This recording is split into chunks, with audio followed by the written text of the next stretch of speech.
ZYH 754, 870 kHz, AM. Rádio Universitária, Goiânia. Emissora da UFG.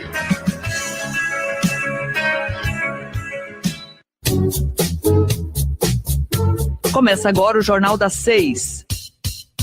Independência e credibilidade desde 1980.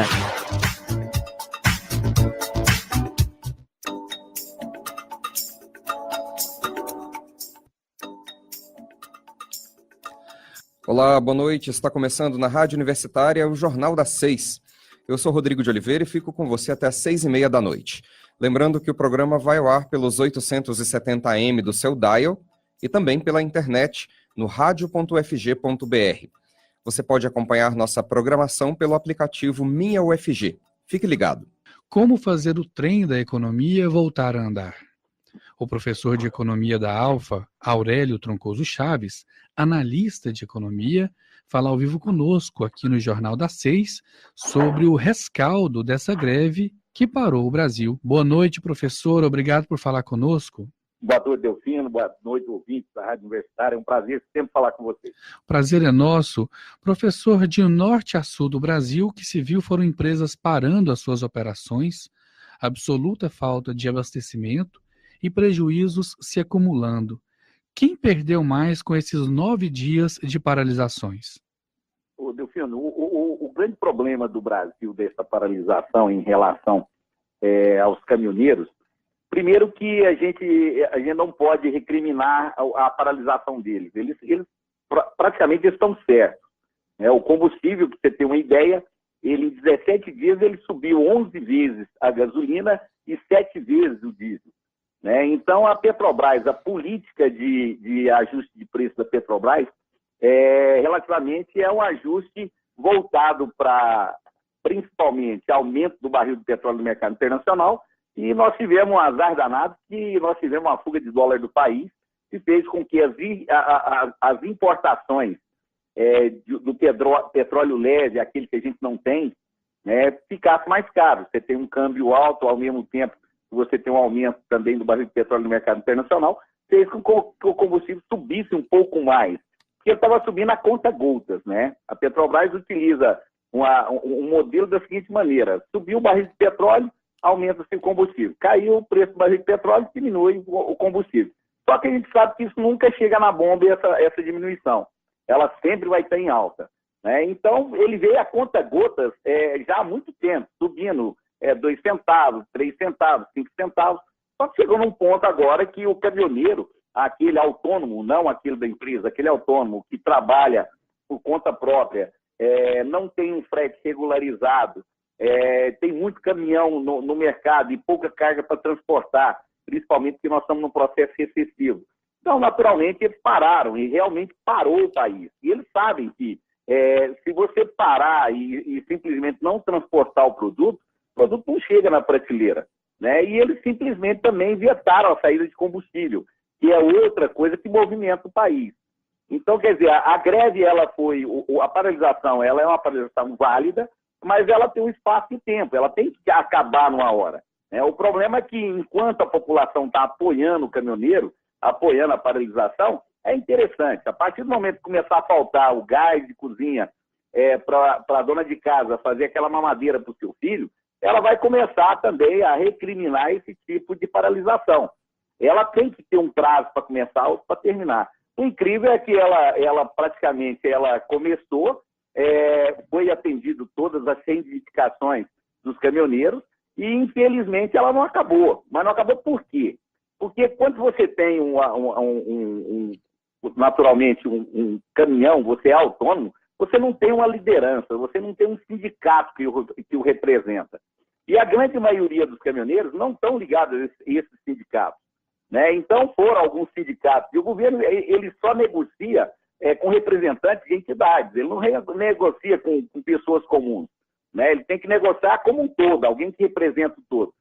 Mas o grande problema que está acarretando em relação a toda a sociedade é o desabastecimento do país, Você vê que nós temos, só em Goiás, nós temos 11 mil empresas paradas. Né? E isso aí, para voltar à realidade, a voltar à normalidade, não é voltar a gasolina para o posto. Né? O problema é que praticamente o país parou. Né? Se ele parou, ele é como um trem de ferro. Ele parou e praticamente ele tem que continuar a movimentar. E para movimentar, são várias rodas que vão movimentar, que tem que movimentar junto. Né? Então, existe um prazo de maturação para que o país volte à normalidade. E a normalidade, quase sempre, pela nossa experiência, eu acredito que é de coisa de 4 a 6 meses para voltar o país a ficar com o processo normal que ele estava há 15, 20 dias atrás. Professor, o senhor falou sobre a recuperação da economia, que vai levar algum tempo aí, talvez até 4 a 6 meses.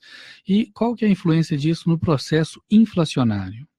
Olha, pode ter certeza que nós vamos ter um processo inflacionário durante praticamente quando fechar esse mês, no mês de junho vai ser calculado, nós vamos ter um crescimento, uma inflação relativamente alta. Ela não vai ser tão alta porque não tinha tanto produto e as pessoas não compraram tanto. Ela vai ter um piquezinho relativamente mais alto, mas ela vai pela própria consequência do que vai acontecer, vai começar a faltar alguns tipos de produto no mercado. Por exemplo, a parte de abastecimento de frangos, né? Vai demorar um pouco mais voltar no mercado uma quantidade suficiente que dê para todo mundo. E se naturalmente vai chegar pouco produto no mercado, naturalmente vai chegar um produto que vai ficar caro. E as pessoas vão ter que pagar mais por ela. Se você pegar a cesta de mercadoria que é analisada pelo IBGE, pelo Instituto Mauro Borges de Goiânia, em relação a qual seria o IPC da cidade de Goiânia e talvez do Brasil pelo IBGE, você vai ver que tem vários produtos que estão dentro da cesta de mercadoria que vão ter aumento de preço. Né? Então, isso aí é preocupante para o Brasil, porque, na verdade, é uma coisa sazonal. Vai acontecer agora. Isso não quer dizer que vá para frente. Agora, vários produtos que estavam com preço razoável no mercado vão possivelmente aumentar de preço, não só pela falta dele, mas também o próprio empresário vai resolver mantê-lo um pouco mais alto. Então, a gente tem que olhar muito isso e alguns tipos de produto eu acho que você tem que deixar de comprar e comprar outros similares para que ele possa cair o preço. O senhor falou dos frangos, que antes da greve havia excesso de frango no Brasil, né? Uma vez que diversos países pararam de importar carne de frango, o que multiplicou a população e fez até baixar o preço dos ovos. Agora não vai ter mais isso. Com certeza o preço do produto no mercado ele vai encarecer, ele vai ficar mais caro. Agora, nós temos que torcer para que o empresário... Uma coisa a gente viu agora, eu estou achando até interessante. Por exemplo, os combustíveis que estão chegando nos postos de gasolina, os donos de postos, dessa vez, não exploraram tanto o consumidor.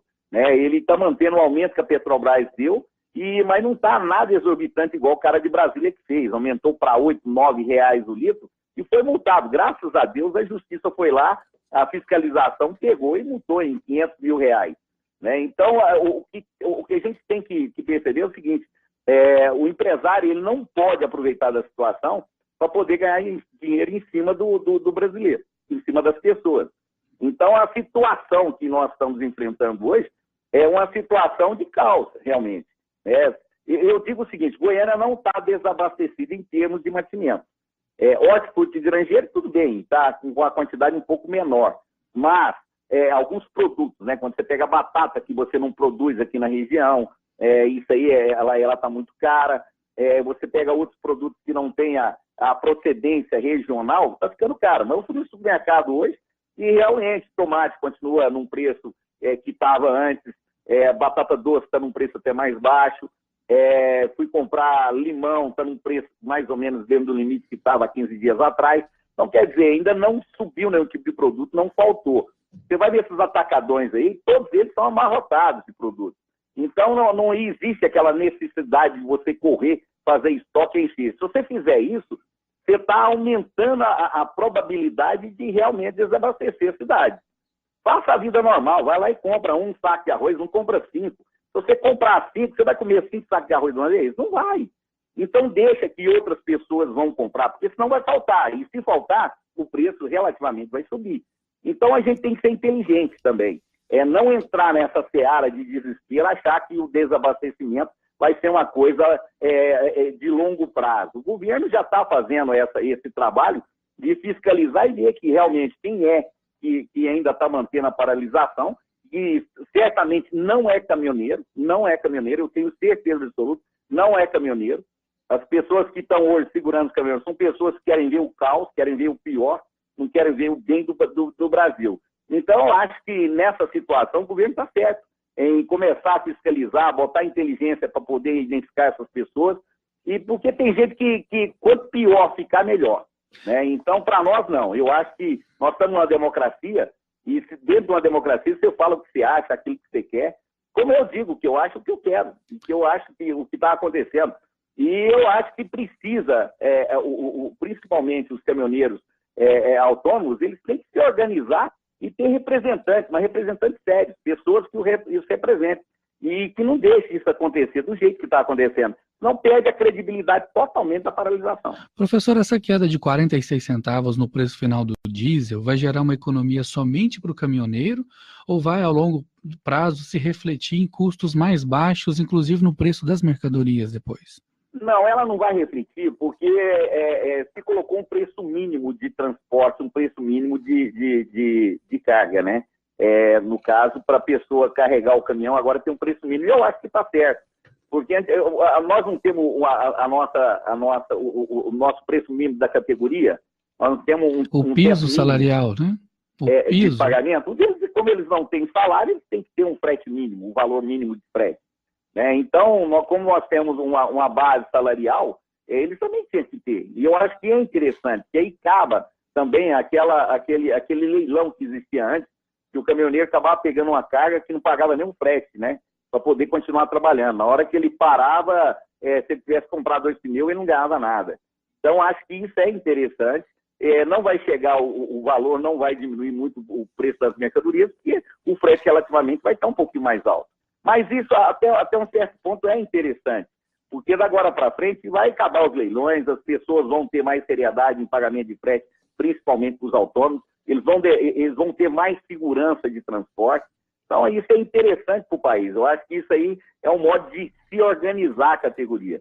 Só que eu acho que eles têm que ter um representante que realmente seja a pessoa certa para eles. E não ficar essa bagunça. Depois que o governo cedeu praticamente tudo, né, que eles pediram, ainda tem paralisações em alguns lugares. E a paralisação hoje não é mais para aumento de redução normalmente no diesel. E lembrando o seguinte, que o imposto, quando você pega o PIS/COFINS mais a FID, dá 16%. O maior imposto que tem sobre o combustível é o ICMS. É os estados que têm que mexer um pouquinho no seu ICMS, ceder um pouco sobre isso. Claro que vai cair a arrecadação do Estado, mas ele tem que reduzir um pouquinho também para ajudar não só a população brasileira, como a própria arrecadação dele. Porque ele está perdendo a arrecadação com essa paralisação. Praticamente as empresas deixaram de trabalhar 15 dias, deixaram de entregar, a arrecadação do Estado vai cair, mas barbaramente. A mesma coisa está acontecendo com o governo federal. A arrecadação vai cair. Né? Então, se você consegue ter uma média, um padrão e consiga se organizar, mesmo você reduzindo. O Rio de Janeiro reduziu de 17% para 12% o ICMS de lá. Então, basta os governadores agora ter um pouquinho de consciência e mexer também no ICMS dos estados. Não que ele tenha que reduzir drasticamente, porque senão o estado também fica sem dinheiro. Ele tem que pensar e fazer cálculos, ver onde ele pode arrecadar mais, como que ele pode arrecadar melhor e simplesmente melhorar um pouquinho a situação também daqueles que transportam. Quando eu falo em reduzir, é para reduzir para nós também, né? Quando você reduzir o ICMS, você vai reduzir não só sobre o combustível, o óleo diesel, mas também sobre a gasolina. O gás de cozinha é uma coisa exorbitante, está muito caro. Então, quer dizer, tem coisas no Brasil que tem que começar a ser revistas. Uma última pergunta, professor, sobre as datas comemorativas próximas aí, né? O próximo Dia dos Namorados e também a Copa do Mundo que está chegando, faltam poucos dias. Essa greve vai afetar aí na economia dessas datas? Rapaz, brasileiro é uma coisa estranha. Data comemorativa, Dia de Namorados, principalmente Copa do Mundo, o brasileiro parece que nada afeta, né? Nada o deixa triste para esse tipo de motivo. Claro que vai ter algumas modificações, né? Afeta um pouquinho, sim. As pessoas vão comprar um pouco menos, vão dar menos presentes, ou o presente vai ser com valor um pouco menor.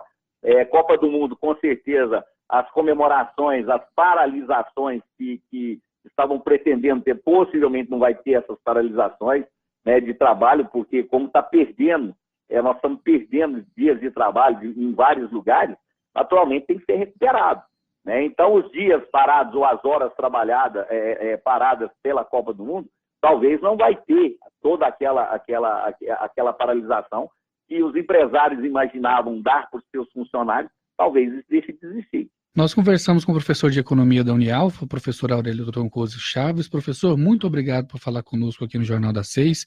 Boa noite para o senhor. Um abraço, Delfino, um abraço a todos os ouvintes da Rádio Universitária. É sempre um prazer falar com você. Prazer é nosso. Bom feriado. Um abraço. Voltamos a apresentar o Jornal das 6. A greve de caminhoneiros completou 10 dias nesta quarta-feira, com o início da desmobilização nos pontos de bloqueio. A Polícia Rodoviária Federal informou que 3 pontos no entorno do Distrito Federal, nas BR 020, 050 e 060, e um outro ponto de greve em Aparecida de Goiânia, na BR 153, já foram desmobilizados. A PRF ainda não tem informações sobre os outros 18 pontos de mobilização que fechavam outros trechos de rodovias federais aqui no estado. Outros 19 pontos de greve em rodovias estaduais também já foram liberados. As informações são da Polícia Rodoviária Estadual. E a greve deixou Goiás sem abastecimento de gás de cozinha e com problemas na distribuição de combustível. Aos poucos, os postos começaram a receber caminhões com gasolina e diesel por enquanto, mas as filas continuam enormes nos postos onde há esses dois combustíveis. Segundo o Cifaeg, o Sindicato da Indústria de Fabricação de Etanol aqui do estado de Goiás, a venda do etanol está suspensa porque as distribuidoras não estão conseguindo retirar o combustível que já compraram de dentro das usinas. O estado de Goiás também iniciou esta quarta 100 botijões de gás de cozinha. Segundo o levantamento do Sinergás, Sindicato das Empresas Revendedoras de Gás aqui da região Centro-Oeste, todos os produtos em estoque no estado se esgotaram ontem, terça-feira. Além disso, a situação do transporte coletivo de Goiânia continua crítica. A CMTC, Companhia Metropolitana de Transporte Coletivo, informou que por conta da falta de óleo diesel, vai continuar praticando a planilha de férias durante esse feriado prolongado de Corpus Christi, com redução de 40% dos veículos da frota. E o Ministério do Trabalho identificou 3.800 fraudes no seguro-desemprego aqui em Goiás. O estado é o 5º do país em número de fraudes, como informa o repórter estagiário Lucas Polinário. Entre os 26 estados brasileiros e o Distrito Federal, Goiás ostenta um título nada agradável. É o 5º onde mais acontecem tentativas e fraudes contra o seguro-desemprego, benefício que o trabalhador recebe por determinado período quando fica desempregado. O sistema de detecção e prevenção à fraude implantado há quase 2 anos pelo Ministério do Trabalho identificou 3.800 fraudes no estado. Goiânia lidera o ranking com 2.500 casos.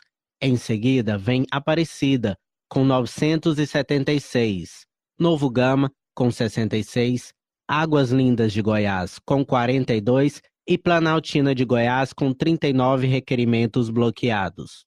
Com isso, os fraudadores deixaram de receber de maneira ilegal quase 15 milhões de reais.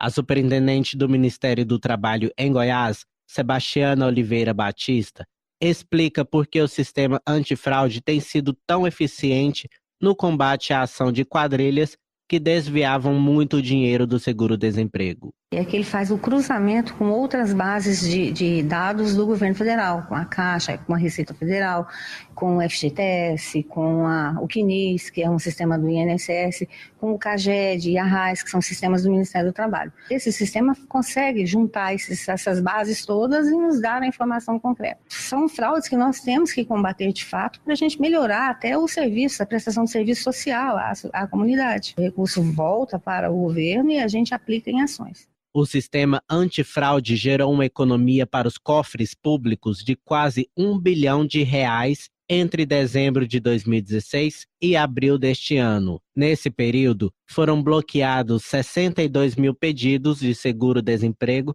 em todo o país. Com as informações de Goiânia, Lucas Polinário. E 2 sobrinhos de Jovair Arantes, do PTB, tiveram prisão decretada em uma operação da Polícia Federal. A operação investiga uma organização criminosa que fraudava concessões de registros sindicais junto ao Ministério de Trabalho e Emprego.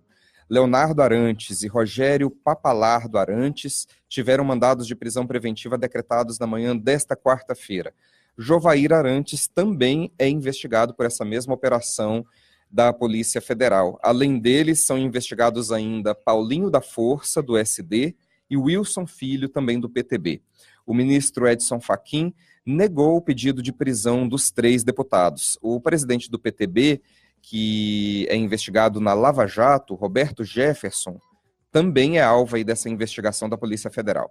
A direção nacional do partido divulgou uma nota oficial afirmando que jamais participou de quaisquer negociações espúrias no Ministério do Trabalho e declara que, se for comprovado na Justiça o envolvimento de PTBistas nesse esquema e investigado pela Polícia Federal, os culpados deverão assumir suas responsabilidades perante a sociedade. Até o fechamento desta edição do Jornal das 6, a assessoria de imprensa do deputado Jovair Arantes ainda não havia se pronunciado sobre esse assunto. São 6h22 e o Dia Mundial Sem Tabaco é comemorado nesta quinta-feira, amanhã, dia 31. A repórter estagiária Júlia Larissa conversou com um especialista do HC, o Hospital das Clínicas da UFG, sobre esse assunto. Vamos conferir esse bate-papo. No dia 31 de maio é comemorado o Dia Mundial Sem Tabaco. E sobre esse assunto, nós vamos conversar com o Dr. Alfredo Pina, especialista em saúde coletiva e práticas de promoção da saúde. Quais são os danos causados pelo uso do cigarro comum? Então, os danos maiores que a gente tem visto, Júlia, assim, até porque o Dia Mundial do Tabaco, que agora é dia 31 de maio, é o Dia de Combate Internacional. A Organização Mundial da Saúde ela tem trazido uma reflexão maior sobre os riscos para o coração, né? Então, os infartos, problemas cardiovasculares, tem algumas pessoas que têm tromboses, né? Especialmente nos membros inferiores como as pernas, os pés. Então, esse tipo de problema, esse prejuízo, além daqueles que são causados da parte respiratória, a chance maior de ter problemas como câncer e algumas outras doenças, elas são bastante sinalizadas agora. E se a pessoa parar de fumar, os efeitos negativos causados no organismo dela, eles desaparecem a longo prazo? Olha, é interessante essa sua pergunta, Júlia, porque tem algumas questões que melhoram muito a qualidade de vida da pessoa. Então, o fato dela parar de fumar em qualquer época da vida dela, especialmente quando ela está entre os seus 35 a 44 anos, o benefício que ela consegue ganhar para a saúde física, econômica, dos relacionamentos que ela tem ao redor dela, elas são enormes. Então, em qualquer época da vida, vale muito a pena parar de fumar. Com certeza, algumas pessoas que já param de fumar, logo nas primeiras horas já conseguem ter alguns benefícios, né? A pressão arterial já começa a normalizar, o sabor dos alimentos também, em torno de uma semana, já ficam bem mais saborosos, mais gostosos. Até porque algumas outras questões do fôlego, a proteção de algumas outras doenças, isso com o passar do tempo vai ficando mais e mais marcado. Por isso que eu falei, dependendo da época que você para de fumar, quando você é um adulto jovem, por exemplo, a chance de você ter os riscos de infarto, problemas como o derrame, né, que seria o acidente vascular cerebral, eles ficam muito parecidos com uma pessoa que nunca tivesse fumado. Então, realmente vale muito a pena parar de fumar em qualquer época da vida. E atualmente, quais são os métodos permitidos para ajudar as pessoas a pararem de fumar? Essa é uma questão interessante porque nós, no Brasil, somos bastante reconhecidos no cenário internacional e nacionalmente também, pensando no apoio às pessoas que querem parar de fumar. Então, hoje em dia, a gente tem como primeira opção, né? De repente, aqui, como eu trabalho como enfermeiro aqui nos hospital das clínicas, né? Junto com a equipe médica. Se alguém chega aqui no nosso programa de cessação do tabagismo ou apoio para parar de fumar, quem tem interesse de parar de fumar vai ter a opção de alguns medicamentos como a bupropiona, a vareniclina, a nortriptilina, seriam medicamentos que só o médico vai poder passar. E isso é importante frisar, porque às vezes tem algumas pessoas que acabam comprando por conta ou pegam de algum amigo, e isso é muito perigoso. Então é interessante que realmente o médico ou a equipe de saúde possa avaliar essa pessoa que queira parar de fumar. Uma outra forma também bem interessante no Brasil que a gente tem disponível, Júlia, são os adesivos de nicotina, que é o que eu trabalho aqui também nos grupos de apoio do Parar de Fumar, aqui no nosso ambulatório da Clínica Médica, do Hospital das Clínicas, e também a pastilha e a goma de mascar de nicotina.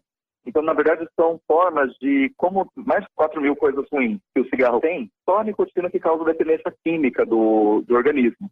Então, a gente faz uma reposição controlada e programada da nicotina, mas nunca desconectado, tanto os médicos quanto aqui nos grupos de apoio, da parte comportamental, das mudanças de hábito, a adoção de novos estilos mais interessantes aí de saúde. Sobre os cigarros eletrônicos, a venda desses dispositivos no Brasil, ela é legalizada? Olha, desde 2009, a Anvisa, que é a Agência Nacional de Vigilância Sanitária, ela proíbe a importação, a comercialização, mas como a gente bem sabe, né, Júlia, tem muitas pessoas ao nosso redor, aqui no nosso ambulatório, algumas pessoas da família, alguns conhecidos, que variavelmente costumam ter aí o cigarro eletrônico, ou porque alguém foi para fora do país e trouxe, ou enfim, algumas vezes consegue realmente por alguma outra via o uso do cigarro eletrônico. A gente tem atualmente 2 linhas, né, de pesquisadores que defendem uma redução de danos, né, o cigarro eletrônico, que na verdade o nome técnico dele é um dispositivo eletrônico para fumar. Ele acaba sendo um liberador de nicotina também, como eu falei antes da terapia de reposição de nicotina, né? Os adesivos, as gomas, as pastilhas que tem no Brasil. O dispositivo eletrônico de fumar, que é o cigarro eletrônico, ele vem com uma proposta, ele nasceu com uma proposta de tentar ajudar as pessoas a pararem de fumar. Mas não tem nada muito conclusivo até agora, até o momento. As evidências científicas mais fortes que a gente tem, elas pedem para a gente ter uma certa prudência para não ficar recomendando para as pessoas utilizarem o cigarro eletrônico à torta direito, não.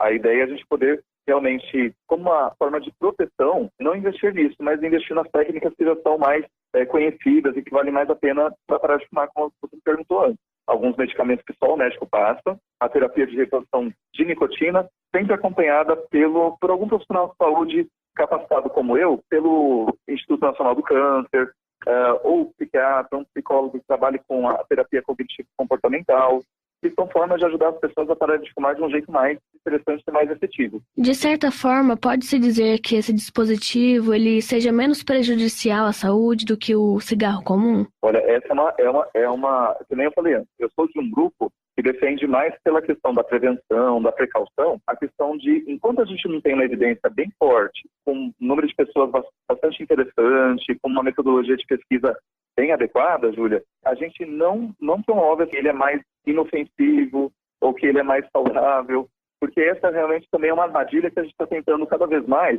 evitar alguma comprovação maior. A gente sabe que, por exemplo, cigarros eletrônicos, eles têm algumas substâncias que causam câncer também, uma substância que ajuda a garantir a nicotina na fumaça, aquele vapor que se tem do cigarro eletrônico, estudado, mas também não tem nada apontando como algo tão inofensivo assim. Então, esse é um mito a gente pensar que é um vapor de água inofensivo, só que ele tem um apelo muito interessante, né? Geralmente ele não tem o mesmo fedor, o mesmo odor desagradável do cigarro, e ele também é muito tecnológico. Então, assim, a população mais jovem, os adolescentes, eles acabam ficando muito interessados também em brincar esse tipo de dispositivo. Então é algo que a gente tem que ficar com muita cautela mesmo, Júlia. Doutor Alfredo, muito obrigada e uma boa tarde. Olha, eu espero ter ajudado um pouco e fico muito feliz de vocês da Universidade Federal de Goiás, pertinho do Dia Mundial contra o Tabaco. Muito obrigado. A gente que agradece. Júlia Larissa, para a Rádio Universitária. 6h30 da noite, com esta informação a gente encerra o Jornal das 6 desta quarta-feira, 30 de maio de 2018, produção do Departamento de Jornalismo da Rádio Universitária. Agradecemos ao Clóvis Henrique e ao Murilo Cavalcante pelos trabalhos técnicos. A todos uma boa noite, muito obrigado pela audiência. O Jornal das 6 fica por aqui. Nós temos um encontro marcado de segunda a sexta, a partir das 6 horas da noite. Muito obrigada pela audiência.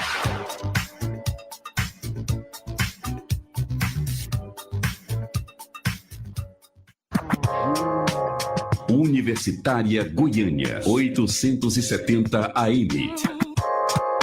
Música, informação e diversidade cultural.